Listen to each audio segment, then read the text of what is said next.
Good morning, everyone. Thank you for joining us to explore the secret life of wildflowers. My name is Jessie, and I'm the Director of Marketing and Communications at Greenbelt Alliance. For those of you who aren't familiar with our work, our mission is to educate, advocate, and collaborate to ensure the Bay Area's lands and communities are resilient to a changing climate. The work we do to protect the Bay Area's natural and agricultural lands while also creating thriving communities, as well as this free outings program, is made possible by you. So please donate today, which you can do so securely on our website at greenbelt.org/donate. I'm also excited to let you know that we just published our 2020 annual report online. So click the link in the chat, which I will share shortly, to check it out. During the outing, please feel free to ask questions via the chat or the Q&A function, and we will get to them at the end. And with that, I'll hand it over to Ken, our wonderful outings leader.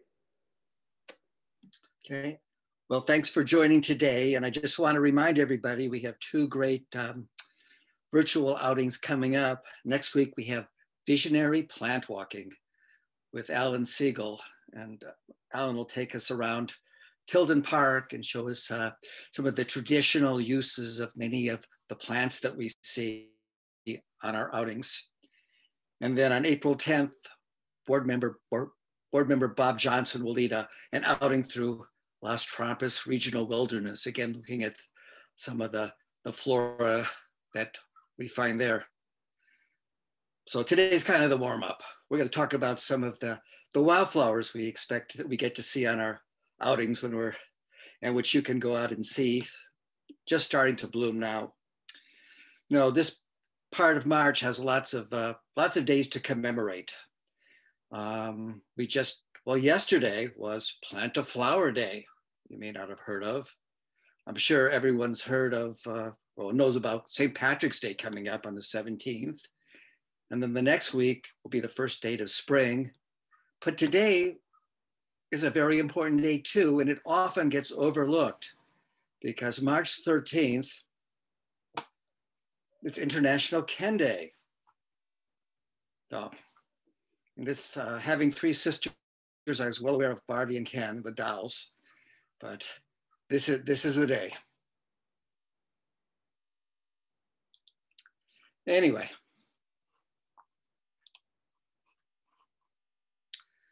we'll start with a good place to start any talk about wildflowers is with our state flower, the California poppy.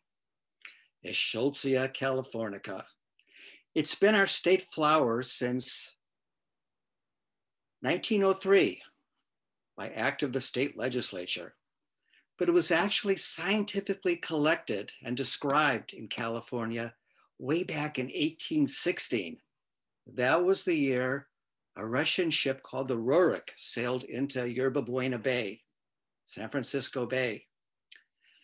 And on board, there was a naturalist with the very distinguished name of Eldebert von Chamisso. Now, if you look him up, if you do a Google search, you're likely to get sent to a poetry website because his chief claim to fame was as an author and a poet. If you ask Chamisso for his resume, he'd look at you and say, French aristocrat by birth, Prussian soldier by training, poet by disposition, but naturalist by choice. And you might have heard, at least people of my generation might have heard of his most famous book or had it read to you as a child. Whoops. Peter Schlemel, which is kind of a funny title. Peter Schlemel was about a sailor who had been on a long voyage and he got back to port and his sweetheart was waiting for him. And he wanted to ask her to marry him, but he had no money. Well, that's exactly the wrong thing to say. Or he sat there musing, saying, oh, I'd do anything for some money. And that's the wrong thing to say when you've got the devil lurking around. So at that point, the devil materialized and offered Peter a deal. He would give him a bottomless purse of gold if Peter would give him his shadow, which sounded like a great deal. Who needs a shadow anyway? So there the devil is scooping up the shadow, but it turns out we do need a shadow. Without a shadow, Peter's sweetheart abandoned him. His friends would have nothing to do with him.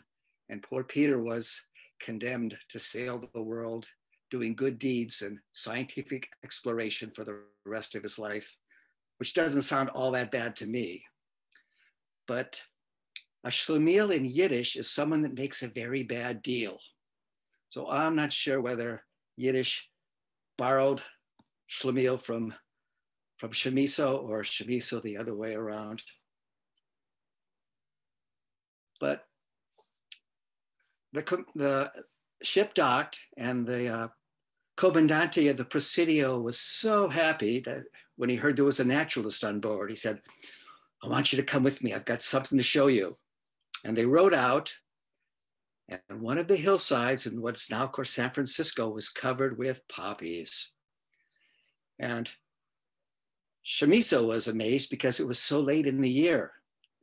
And he got off his horse and he collected a bunch of the poppies, took them back to the ship, and he decided to name the new flower he had discovered after his friend on board, an Estonian physician named, well, he's even got a better name than Chamiso, Johann Friedrich von Eschscholtz.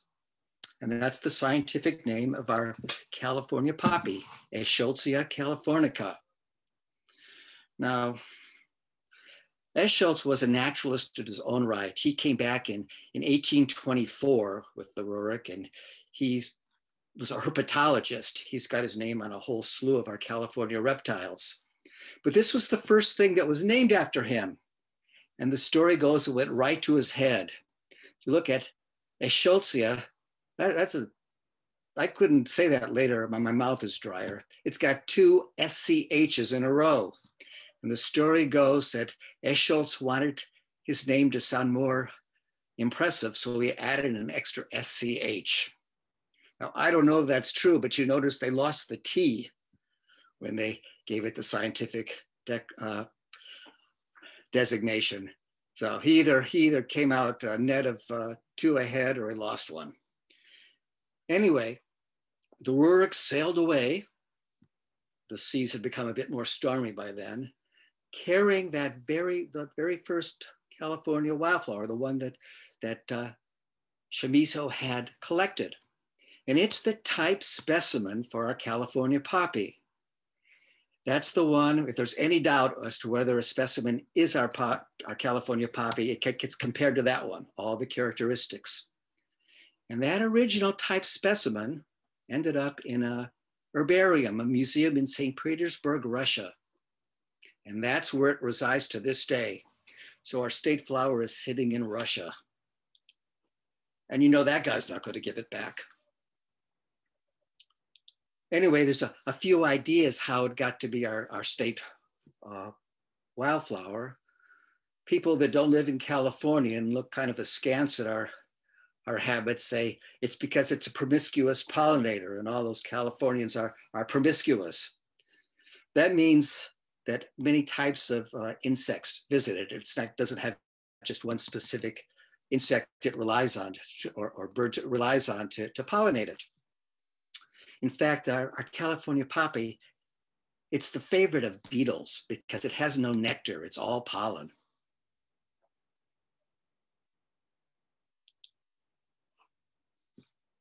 Well, here's a bit of course, the other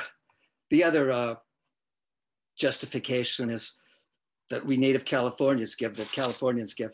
It's our state flower because somewhere in California, no matter what the season, there's always a poppy in bloom. And the way you distinguish a California poppy, once the petals have fallen out, is to look for this little disc. It's called a torus, not to be mistaken with the automobile, but that's the defining characteristic of our California poppy. Well, here's a great photo. Here's our state flower growing on our state rock. How do you like that? Our state rock is called serpentine or serpentinite. And geologists say it's an ultramafic rock, and that means it's got lots of iron and magnesium. And it also has trace amounts of nickel and chromium, and they're poisonous to most plants, especially are non-natives. And it doesn't have much calcium, and that's what plants need to make seeds, especially non-natives that put out a lot of seeds. So they don't like growing in serpentine, but many of our native plants have evolved to thrive in that soil. And botanists tell us that even though only 0.5% of California consists of serpentine soil, 10% of our endemic plant species, the ones that grow in California, no place else, are found on serpentine. And for those of you that are alumni of the University of California, the blue and gold and the Cal colors, they weren't borrowed from our state colors. They were from the poppies and the lupins growing in the hills around the Cal campus. Well, on to a few early spring wildflowers now, and these have started to bloom. You might see on some of your hikes. This is called Milkmaids. It's in the mustard family. You can tell because the petals are in a cross. And this is one, well, early spring wildflowers have a problem. Number one, it's still pretty chilly, and number two, it's still raining in most years.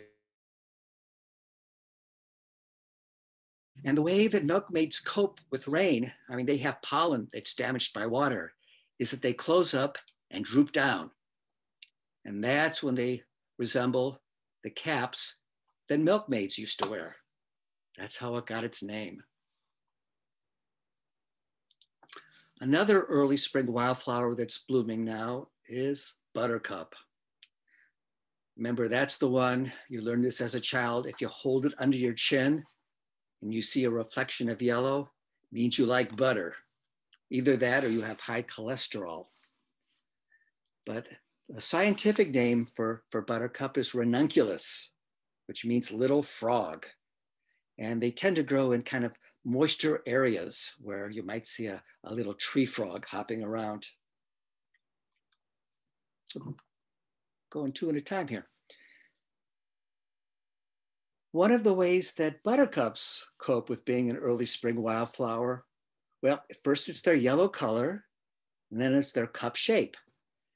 And that creates a little warm environment when it's cold out. So any little insect that has the temerity to be flying around in the cooler weather, once it gets into a buttercup, it's going to want to stay for a while and do its job of pollination. Another name for buttercup is crow's foot. That comes from the shape of the leaves.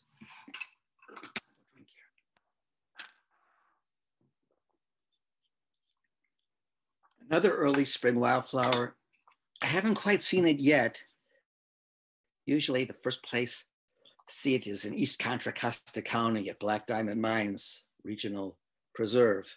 Shooting stars or mosquito bills, depending on where you're camped. And I think in the foothills of the Sierras, being eaten by mosquitoes, you'd call it mosquito bills. And this odd-looking flower has another adaptation to being one of early spring. It's pointed down. That keeps the pollen from being damaged by rain, but it presents a problem for little insects that would otherwise pollinate it. They fly up, have to fly it from underneath and grab a hold, and they have to keep their wings buzzing. The larger insects like bumblebees, they actually don't even have to light. They can hover there with their wings buzzing, and it's that vibration from the wings that shakes the pollen loose. It's called buzz pollination or sonication. And supposedly you can fool a flower if you take a tuning fork of the right pitch and tap it underneath the flower, down come the pollen. I've never tried that. If you see somebody on the trail with a tuning fork amidst them shooting stars, it's probably best not to make eye contact. That would be my advice. Once they're pollinated, the flowers point upwards, so the little insects know that they've been pollinated. Here's one that's starting to bloom. Interesting name. You might have a relative in your garden. It's called hound's tongue. It's in the borage family, like forget-me-nots. And this one got its name not from the flowers, but from the shape of the leaves. Supposedly looks like a dog's tongue. And back in the day, if you were a plant or a flower and you look like something, that had to mean that that's what you were good for. You had some medicinal use or some use related to what you look like. It was called the Doctrine of Signatures.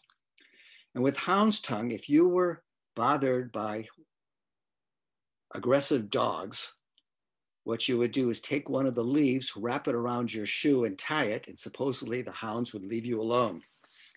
They could have tried that with the coyote in Moraga, but I guess it's too late now.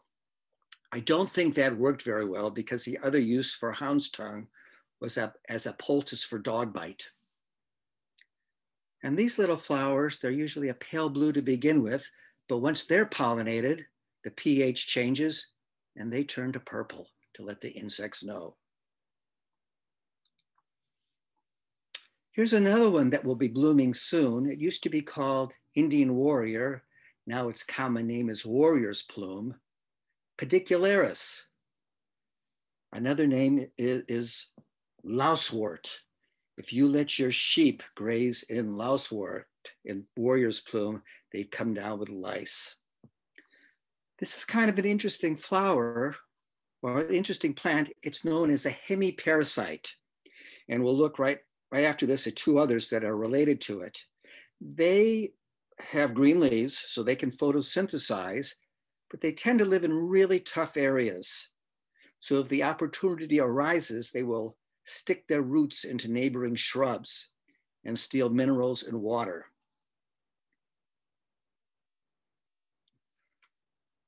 And the inflorescence up here, well, it's not the actual flower you're looking at.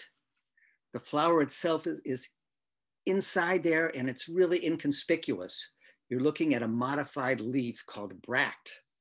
And there are a few other plants that do that. Around Christmas time, poinsettia is one. But here's one where the flowers are inconspicuous, but the bracts have the color.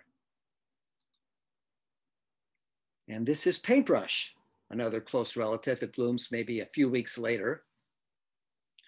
And again, it tends to grow in difficult spots, especially in the inner coast range, in hot, dry areas.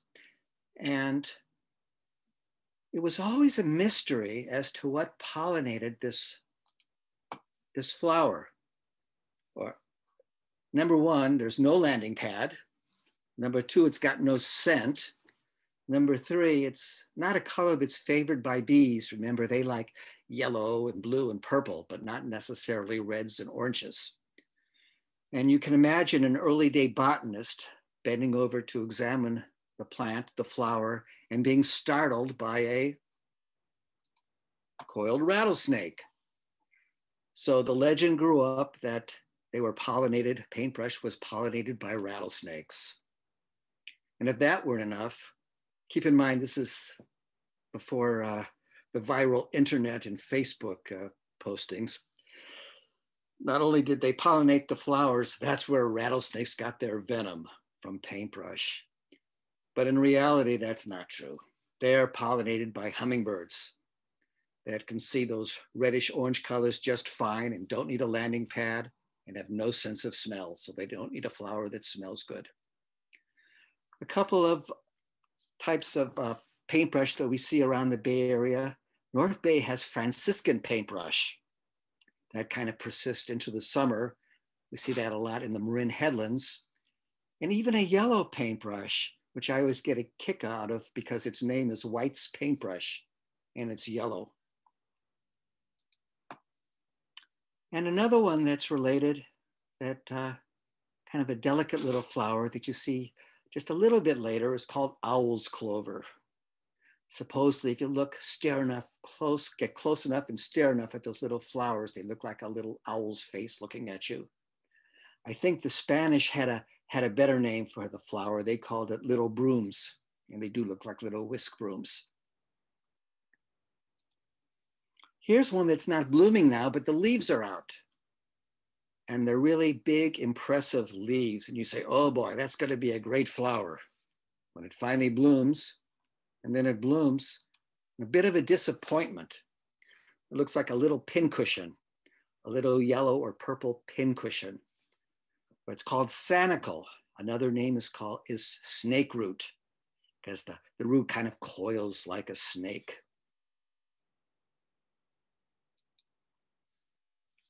And this is my favorite spring wildflower, baby blue eyes, Nemophila menziesii. Nemophila means lover of the glade or lover of the woods, and it tends to bloom in kind of shaded areas. This was one of many wildflowers discovered by, and first collected by, I should say, David Douglas. He called it the harbinger of spring in California. David Douglas was probably our most famous botanist. He was sent over from England. He was Scottish. He was financed by the Royal Horticultural Society. And they sent him over to California in 1831. And his job was just to travel around the state and collect new species of plants and wildflowers and trees, and collect samples and seeds, box them up and get them back to England, where they could be grown in the Royal Horticultural Society gardens and sold for profit. The idea was that they were going to reinvigorate the flora of the old world with the flora of the new, which of course we don't do those sort of things today, or you get stuff like eucalyptus. But if you're ever taking a multiple test choice in botany in California, and you don't know the right answer, and one of the possibilities is David Douglas, pick David Douglas, because you're probably right. Among the others that he discovered or first scientifically collected and described, Chinese houses, so named because they look like little pagodas. And this one, which is really a later spring wildflower, Mariposa tulips, Mariposa lilies. And on the left there, butterfly Mariposa, which is kind of redundant because, of course, Mariposa means butterfly in Spanish. And the yellow one on the right is nicknamed Gold Nugget. And they're calicortus, which means beautiful grass.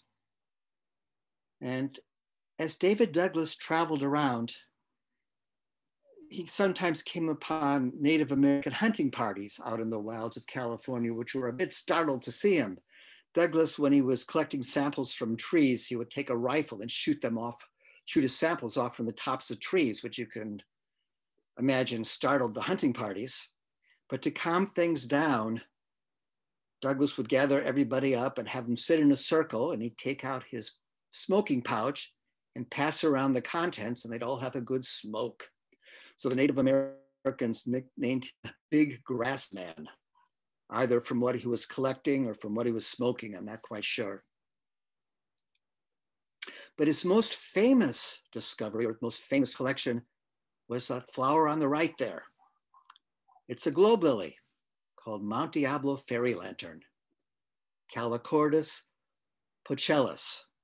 Of course, that's redundant too. Calicortus, beautiful grass, and pucellus is a derivation of beautiful too. The saying goes that God could have created a more beautiful flower, no doubt, but never did. And that pucellus is a derivation of one of the stranger words that you might never have heard of. And even if you say it as a compliment, you're likely to get slapped or punched. It's well, now I got the dry mouth. Pulchritudinous, which means beautiful, but it doesn't sound like it, does it? Anyway, this is important because it only grows on Mount Diablo and no other place in the world. And if you go to Tilden Park, when the regional Parks Botanic Garden is open, into the auditorium there, where they give lectures, there's a huge picture of David Douglas on the wall, and it says, "Discoverer of the Mount Diablo Fairy Lantern." David Douglas traveled all around California. He collected all these plants. Then he lost his journal when his canoe tipped over in a creek crossing. And David Douglas died before he made it back to England. So botanists can trace where he was is by the endemic species he sent back. And one of those was this Mount Diablo fairy lantern. So we know he was in the Bay Area. We know he was on Mount Diablo. His most notorious collection was this one. And everybody recognizes that one. It's California's most common native shrub. He actually discovered this on his first voyage, which was to the Pacific Northwest. He found poison oak in what's now British Columbia. I know David Douglas, he had a job to do and he was going to do it. So he collected it. He had so many things wrong with him. He probably didn't even think much about the rash if he got it, but he collected poison oak. He got some seeds, stuck it in his sample box and had it sent back to England. And they planted it in the Royal Horticultural Society garden. And in the springtime, it gets these beautiful flowers. It's in bloom now. So make sure you recognize it because the flowers are an attractive nuisance. They're actually the only part of the plant that doesn't contain urushiol, the oil that gives you the skin rash. You can eat honey that bees make from poison oak. It won't hurt you, but it won't get you immunity. In the springtime, it had the beautiful flowers, and then later in the year, the attractive white berries, and then in the fall, the beautiful colors. And you can imagine everybody wanted it for their Victorian garden, especially the women for some reason. They all bought it, they all planted it, and they all came down with the rash. And the doctors of the day were stumped. They attributed the rash to hysterical female disorders.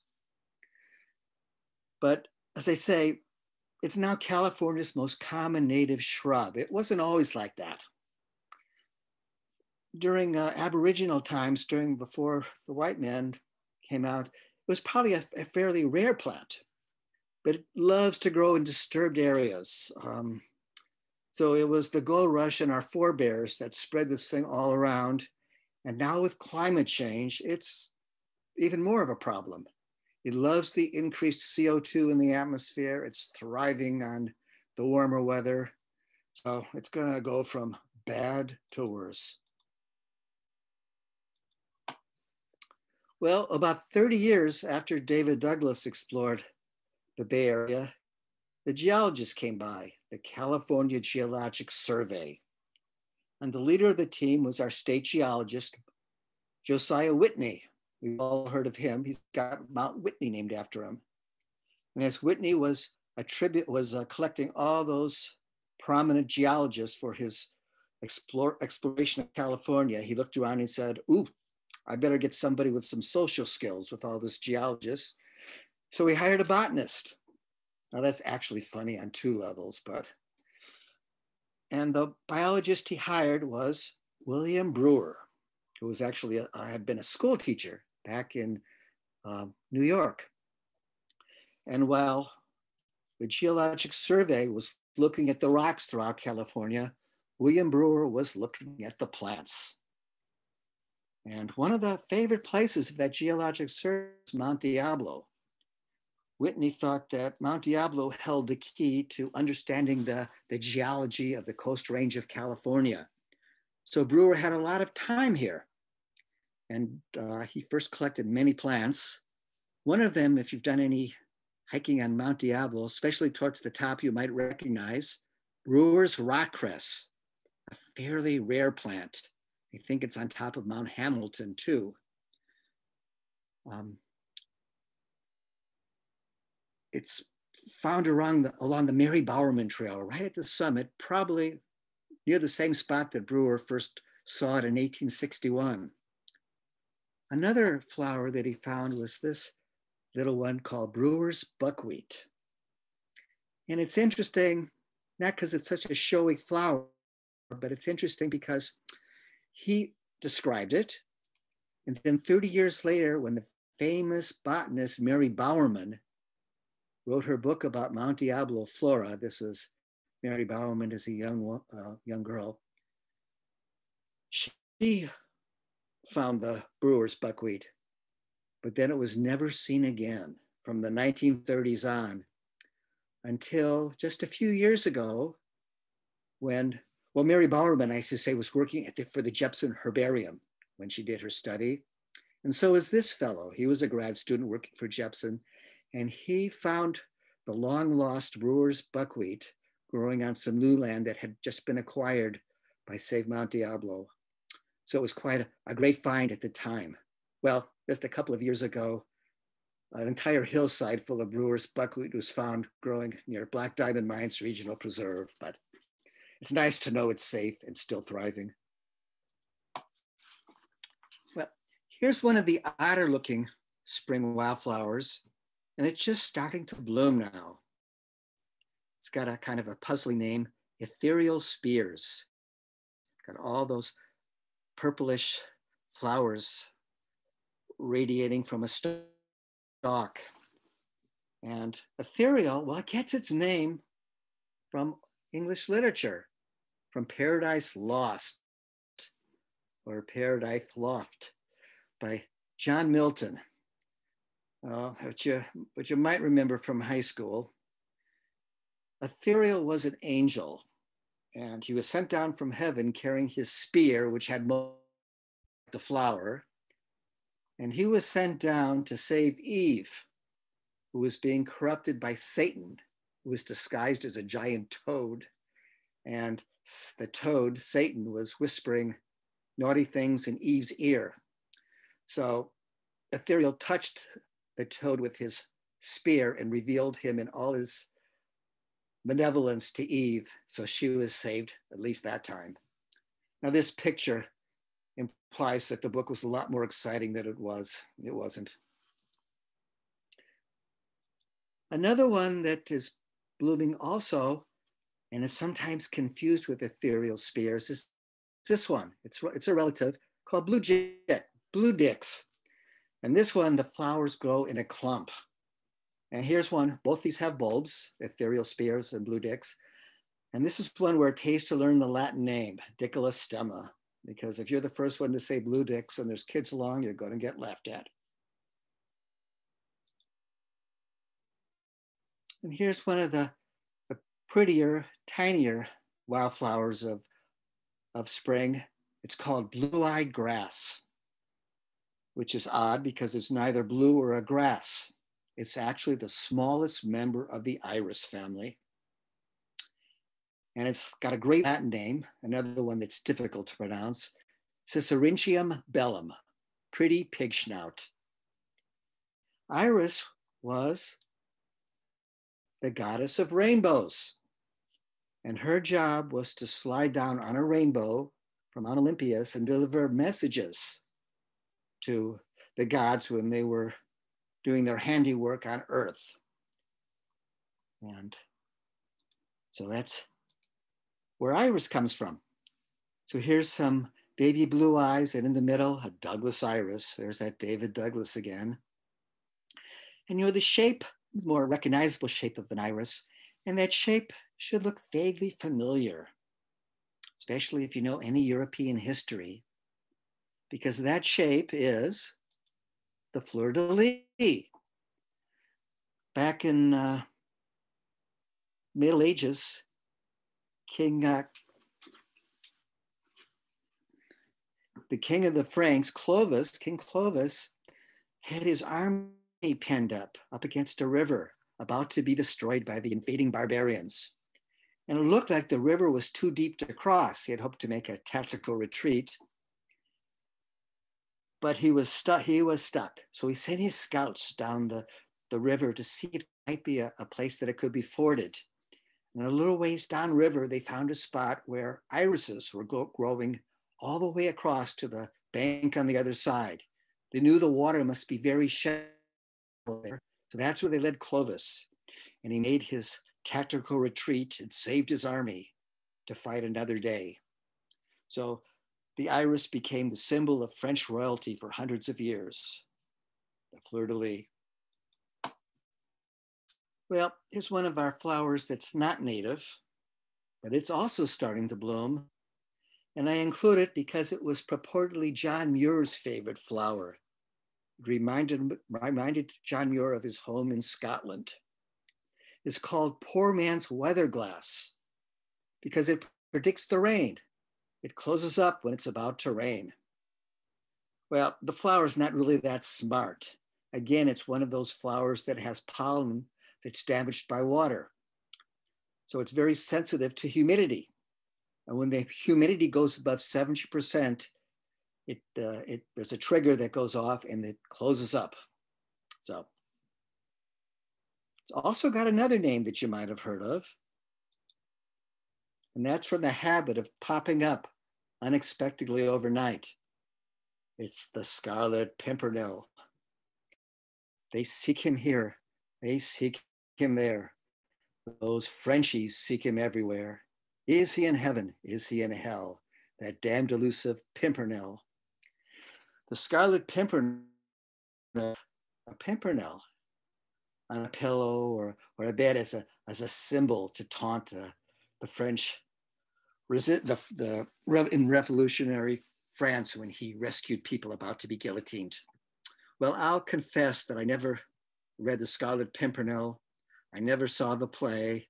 I have seen part of the 1935 Leslie Howard movie, but like a lot of people in my generation, I learned about a lot of classical literature and classical music by watching Warner Brothers cartoons about this time on Saturday morning.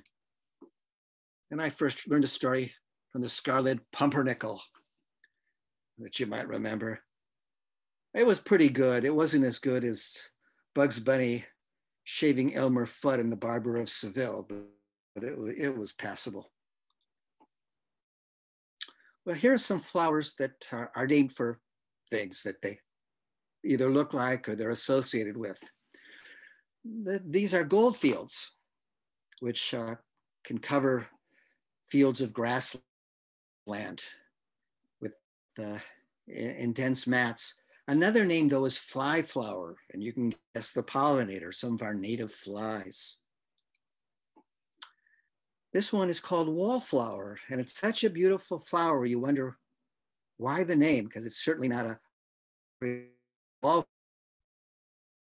Over in the North Bay, there's a white version called Franciscan Wildflower. Well, it got its name because there are related species that grow in Europe, and they tend to grow around old abandoned castle walls.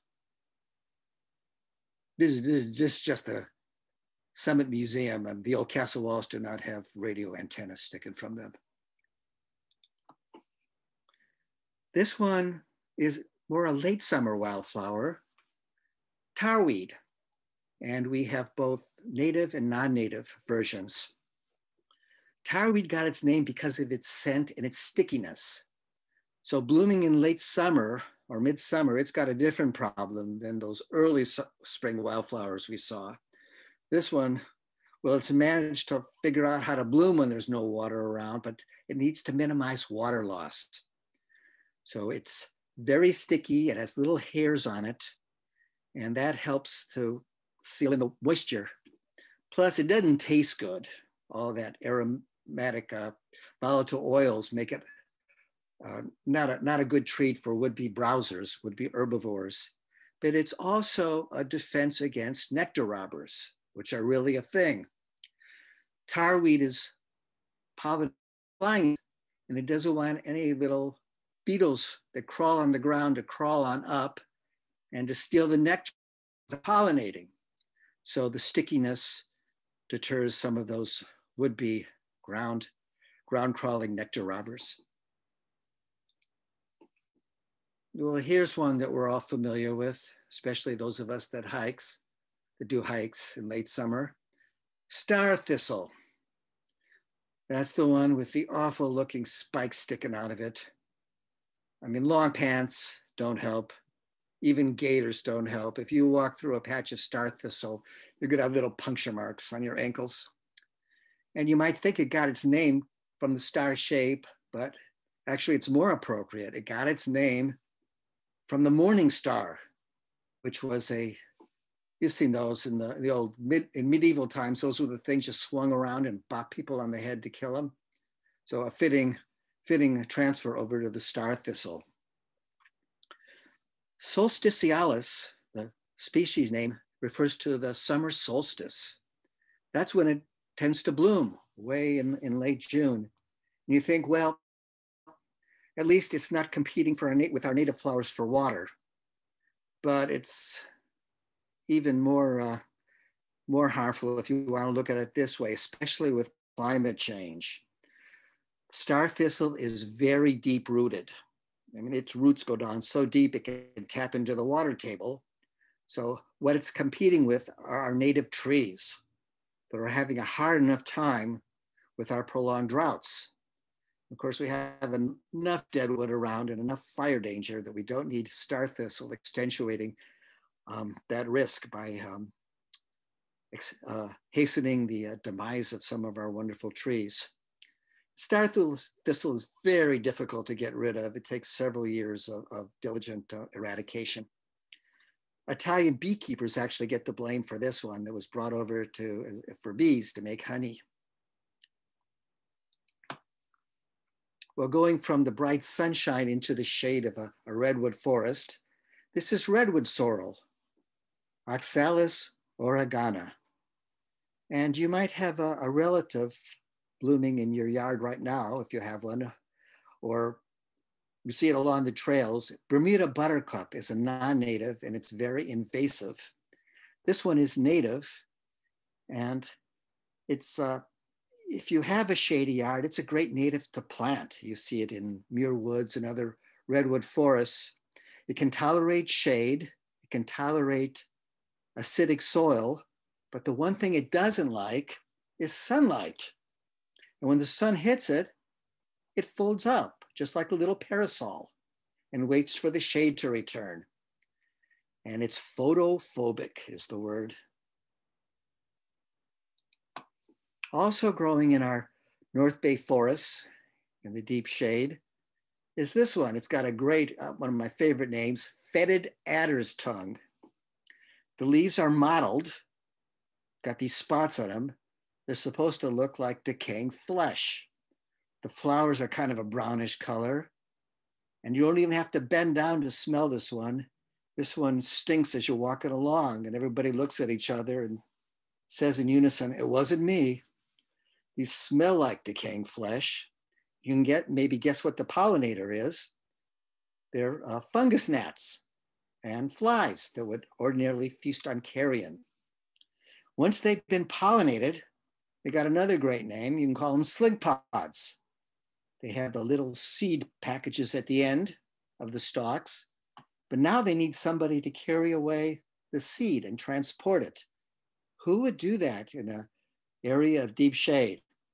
Well, the heroes of the day are those guys. The seeds are distributed, are propagated by ants. Not the Argentine ants we have near our homes, but our native red ants and carpenter ants that live in the forests. And there's the most poetic word in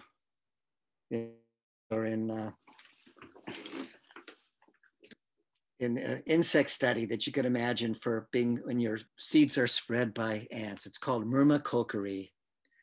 And an entomologist that studies ants is called a myrmecologist. So the famous E.O. Wilson was a myrmecologist. Here's a pretty butterfly that is not all that common. We sometimes see on our walks. It's called the pipevine swallowtail. And Lepidopterus, people that study butterflies, and just those of us that enjoy nature love to see this one. But when botanists see it, it triggers the beginning of a search, because these butterflies, even though they visit lots of flowers for nectar, there's only one type of plant they'll lay their eggs on that their caterpillars will eat. It's called Dutchman's pipe. So you see the wildflower, and sometimes the botanist will spend months trying to find the Dutchman's pipe. And that's got a very odd looking, it's a vine. Here are the leaves. But the interesting thing is the flower. It's got that same weird color as the fetid adder's tongue, So you can guess it doesn't smell very good. It looks kind of like decaying flesh. And it's got that saxophone shape for a reason. It's pollinated again by fungus gnats and carrion flies. What happens is they fly in there into that opening, and then they have a heck of a time getting out. It's kind of opaque in there, which makes navigation difficult. I think there's little one-way guard hairs to let them in, but then keep them in. But it's not a Venus flytrap. It's not going to devour the fly. It just wants to make sure that the fly is in there long enough to pollinate. Usually after a day or so, the fly does its job and the guard hairs wilt and the fungus gnat or the fly leave, none the worse for wear, but with a story to tell. So where can you see this one? Well, it's blooming now. We usually schedule a spring outing when we can over at Fernandez Ranch, a property of the John Muir Land Trust over in Martinez. And there's a big patch of Dutchman's pipe. And I also saw it blooming last week on the Bear Creek Trail, the footpath in Briones Regional Park.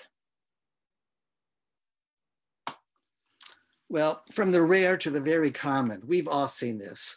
This has to be one of the most widely distributed plants in the Bay Area. See it growing on coast side and on the hottest slopes of Mount Diablo and Mount Hamilton and the sun-baked side of Mount Tamalpais. Sticky monkey flower. But and supposedly it got its name, if you look closely at the flower, it used to be a mimulus. It's supposed to look like a mime's face or a monkey's face. I don't think it's in that genus anymore, mimulus. But so you're gonna have a harder time convincing that it looks like a monkey. But the really interesting thing is that's the end of the female part. That's the pollen receptacle. That's the stigma. And down below is the stye and the ovary. So an insect alights on the monkey flower, and presumably it's got pollen from another monkey flower. And as it goes in for nectar, the pollen that's on the insect rubs off on the stigma of this flower. And right away, the stigma closes. It's pressure sensitive. It's called a thigmotropic stigma. So when the insect backs out with pollen from this monkey flower, it doesn't pollinate itself. And you can use that to your advantage. If you've got kids along on a hike and they're getting a little squirrely, literally and figuratively, if you come across a monkey flower, if you use the tip of your pinky, your fingernail, and touch the middle of that stigma, touch it just gently in the middle, it'll close up in about 3 seconds, much to the delight of everybody and the amazement. But then it opens up in a while. You haven't done any damage. You don't get in trouble with the Native Plant Society or the Society for Prevention of Cruelty to Monkey Flower. It knows it hasn't been pollinated and it reopens. And getting towards the end now, these will be blooming in a short while. And we all recognize this is a form of violet called Johnny Jump Up. We also have redwood violets, and I believe there's a couple more. And this is one, well, if you hike out on the same trail that you come back on, you might see this coming back and wonder how in the world you could have missed that going out. Well, this is one of the many flowers that actually follows the sun. So you didn't see it in the morning because it was pointed the other direction.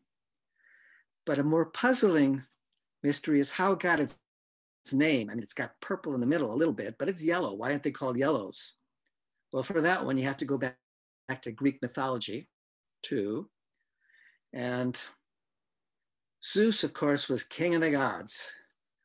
And his wife was Hera. And Zeus was a great philanderer. He was always messing around, much to the consternation of Hera. And so Zeus was circumspect enough to at least go down to earth to do his philandering. So Zeus had taken up with a nymph called Io. And for some reason, Zeus had disguised himself as a bear. There's Zeus. It's a little kinky, and there's Io. Well, Hera got wind of the affair. She grabbed the rolling pin and she was on her way down to Earth to clobber them both. So Iris, it was Iris to the rescue.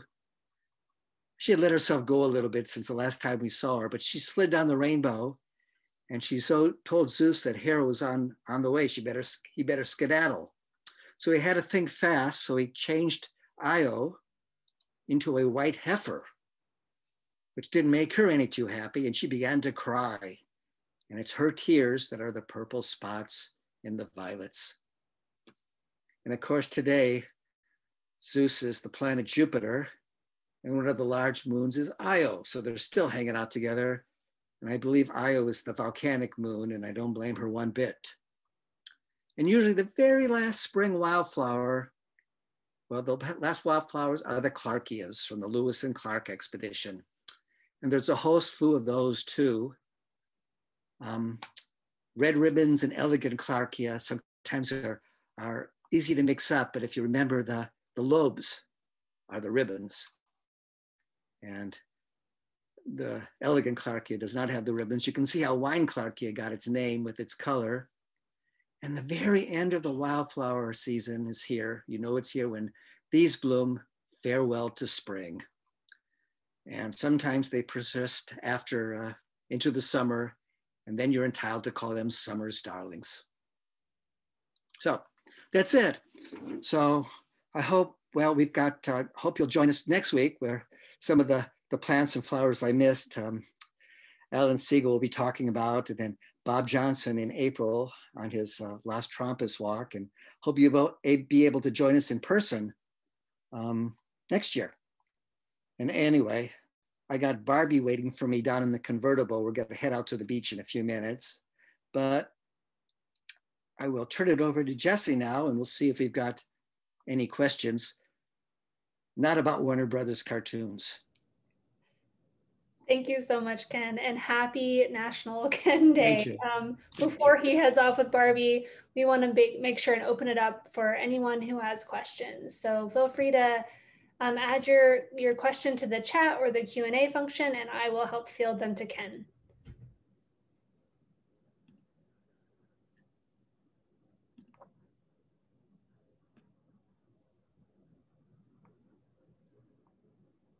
Everybody's stupefied. Or they're watching cartoons. Yeah, they're looking into that National Ken Day. Well, one question I saw a few times was folks were asking, you know, will this outing be recorded? It has been, and we will send out a follow-up email later this afternoon that has a link to that recording. And if for some reason you don't get that email, you can find it on our website under, I should know this by heart by now, under Get Involved, Events and Explore, Past Events. And I will add a link to that in the chat. And we'll bleep out all the naughty words in the Scarlet Pimpernell poem. Okay, Ken, we have a question. Victoria asked, how did the early botanists get the plants back to England alive?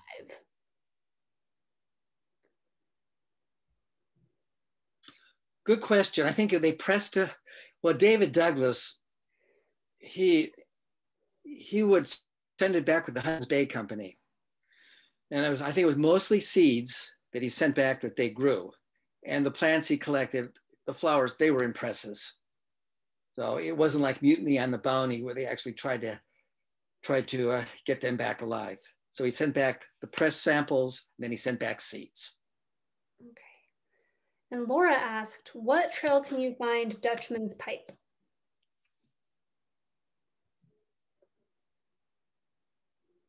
I'm sorry? Oh, sorry. It's probably my internet here. What trail can you find Dutchman's pipe?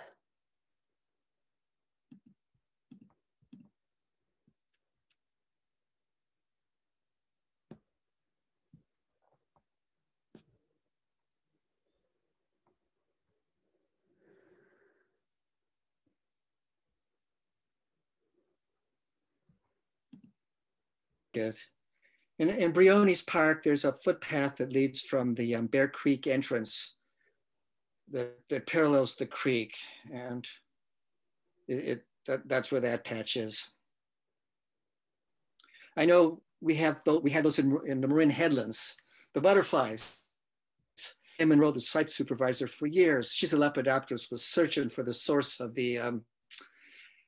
where the pipe vines, where the Dutchman's pipe was, and she finally found it, and she was grateful, really pleased. Okay, Doug asked. Oh, sorry, go ahead.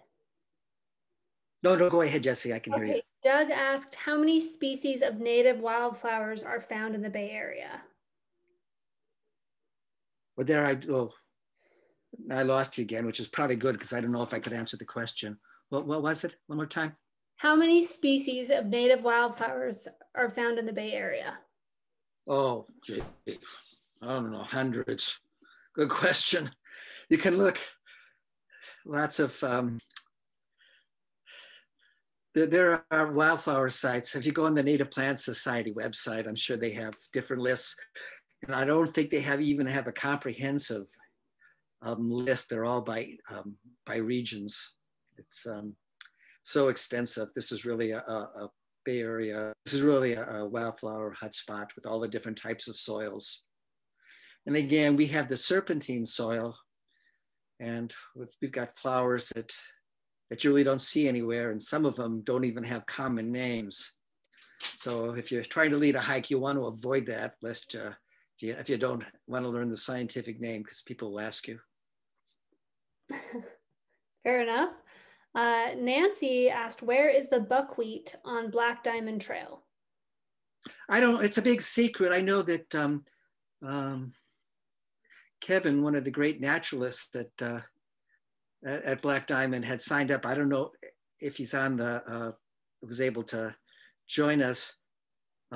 He knows where it is, but I'm sure they're not talking. It was always a big secret where the buckwheat is, and it's just near the park. I just laughed because that was such a nice fundraising angle for, say, Mount Diablo, and then they found a whole hillside full of it, and that kind of evaporated.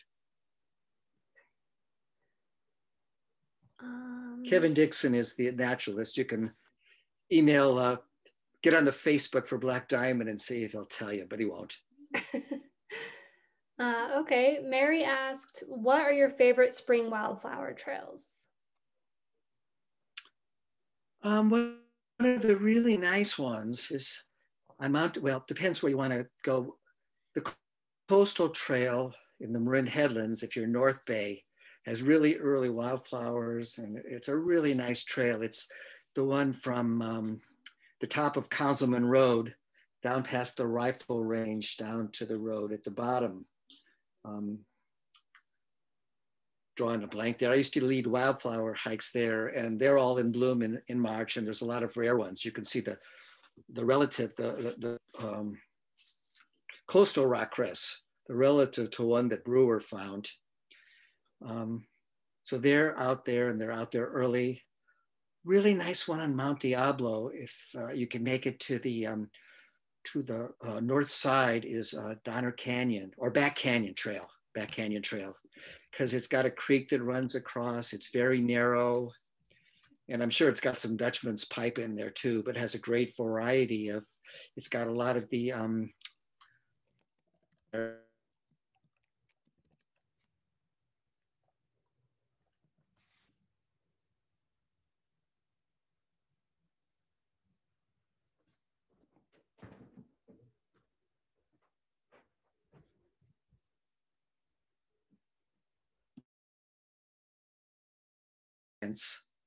but just an easy walk is to walk up Mitchell Canyon, and you'll see quite a few wildflowers there.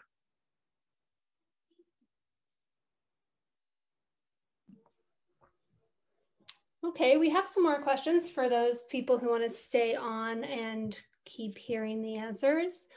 It looks like Victoria said, I'm in Connecticut. Will there be a wildflower explosion again in your area this spring? No, we've had a terrible drought. We're getting our wildflowers here in California, we've noticed that they've been blooming earlier. I mean, now we accept it. That fetid adder's tongue, I used to work at Muir Woods, and the time I was there it moved. And this is worst drought years that we've had. So it'll be interesting. I think we'll get a kind of a belated and kind of a stunted wildflower bloom this year. So, but there'll be a few, and we're getting a few now, a few of the hardy ones. I hope it's in Connecticut. Kathy asked, which trail at Fernandez Ranch can you see the Dutchman's pipe?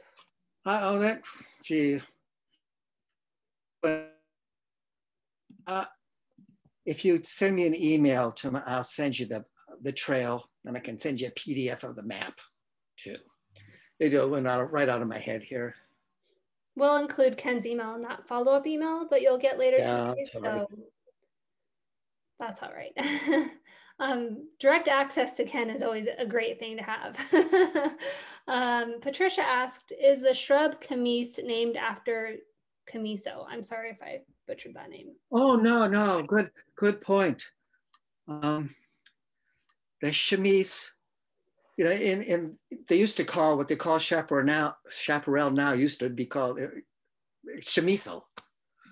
And I was told that it was actually a Portuguese word for torch. And, you know, chamise is kind of the characteristic plant. You couldn't say you were in hard chaparral unless you had chamise. It was the indicator species, but it is kind of the last thing that grows. It's the last one before the big fire. It'll everything else. But I think chamise means torch in Portuguese. Because it burns like a torch, or when it goes to seed, it has orange seeds that look like it's on fire. But no, it's not named after chamiso. I'll have to ask. Well, we've got someone from Brazil working at Greenbelt Alliance, so I'll have to ask her whether chamise actually means torch in Portuguese. There you go. Mary Ann asked. Given enough. Go ahead, Ken. No. Okay. Marianne asked, where is the best place to drive to see wildflowers now?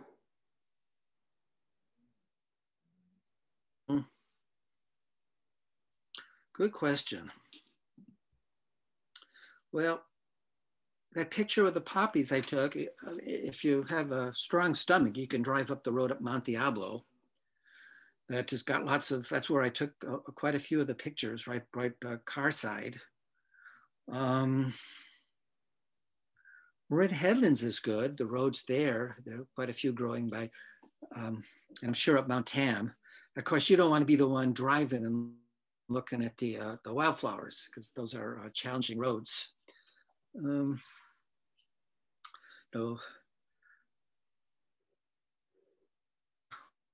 Driving into Black Diamond Mines, if you live anywhere in the area, you'll see quite a few. And then one of the great early trails, which isn't too difficult, is the Chaparral Trail. It's only about 1.5 miles. But if anybody could contribute, could think of any great driving trails. And again, you want to have somebody, you want to be riding shotgun on one and not doing the driving, especially in Mount Diablo. Yeah. Alan said that Mitchell Canyon is great for wildflowers, but it is early this year, so. Yeah, it's pretty early, but you know, some of those aren't. It's interesting, some of the flowers, they're most dependent on temperature and rainfall. So some of them probably, well, that last rainfall, little bit of rain we had last week probably triggered that. Others don't do it that way, because you can get fooled. We have a big rain in November and you start, and it's warm, you start blooming, and then we get the freezes in December and January, you're doomed, and the insects aren't out. Other flowers and plants are more dependent on the length of the day and night. They're gonna wait until day length is a certain length of time, and then that's the trail. Those flowering, they're still yet to come. But how much the lack of water is going to affect them. But Mitchell Canyon is usually pretty good for that. And that meadow, the Coulter Meadow there, has lots of wildflowers, and you don't have to do much walking. It's really accessible. Great. And then Klaus asked 2 questions. The first one is, I assume the California poppy is the same species as the Mexican poppy, ? If it's got all this, you know, we have wind poppies, we have fire poppies, and I don't know offhand, you'd have to look at that. To